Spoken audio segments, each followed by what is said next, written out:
আসসালামু আলাইকুম। আমি এস.এম. টিপু সুলতান, বাসা ৬ নম্বর তিলাচানপুর ইউনিয়নে। আমি একজন উদ্যোক্তা চাষী। আমি ফুল, ফল, পেঁয়াজ বিভিন্ন রকম শাকসবজি তৈরি করে থাকি। এই যে আমার হাতে যে পেঁয়াজটা দেখছেন, এটি কৃষি সম্প্রসারণ অফিস থেকে বীজ দেওয়া গ্রীষ্মকালীন একটা পেঁয়াজ। গতবারও করছিলাম, অনেক সুন্দর হয়েছিল। এবারও অনেক সুন্দর হয়েছে।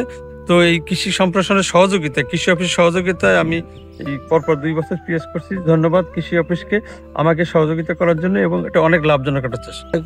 আমার নাম মোহাম্মদ সাখাওয়াত হোসেন, গ্রাম বালিয়াডাঙ্গা। ১ কেজি বীজ কৃষি অফিস থেকে বীজ পাইছি ১ কেজি।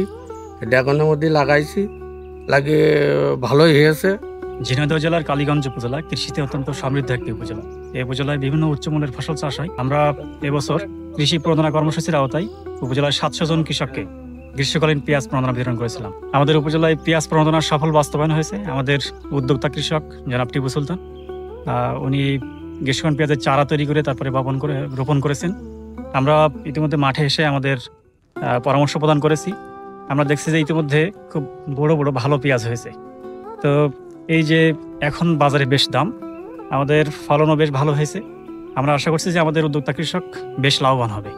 যে প্রযুক্তি এখানে গ্রহণ করা হয়েছে, এটি যদি আমাদের কালীগঞ্জের সকল কৃষক গ্রহণ করে, তাহলে এই সময় যে পেঁয়াজের সংকট হয়, এই সময়টা আমরা ব্যাকআপ দিতে পারবো এবং আমরা পেঁয়াজের স্বয়ংসম্পূর্ণ হব। আমাদের কৃষকগণ লাভবান হবে। ঝিনাইদহ জেলায় এবছর ৫৪৯ হেক্টর জমিতে গ্রীষ্মকালীন পেঁয়াজ চাষ হয়েছে। কৃষি সম্প্রসারণ অধিদপ্তরের পক্ষ থেকে আমরা এবার ৪,০০০ কৃষককেই গ্রীষ্মকালীন পেঁয়াজ প্রণোদনা দিয়েছিলাম।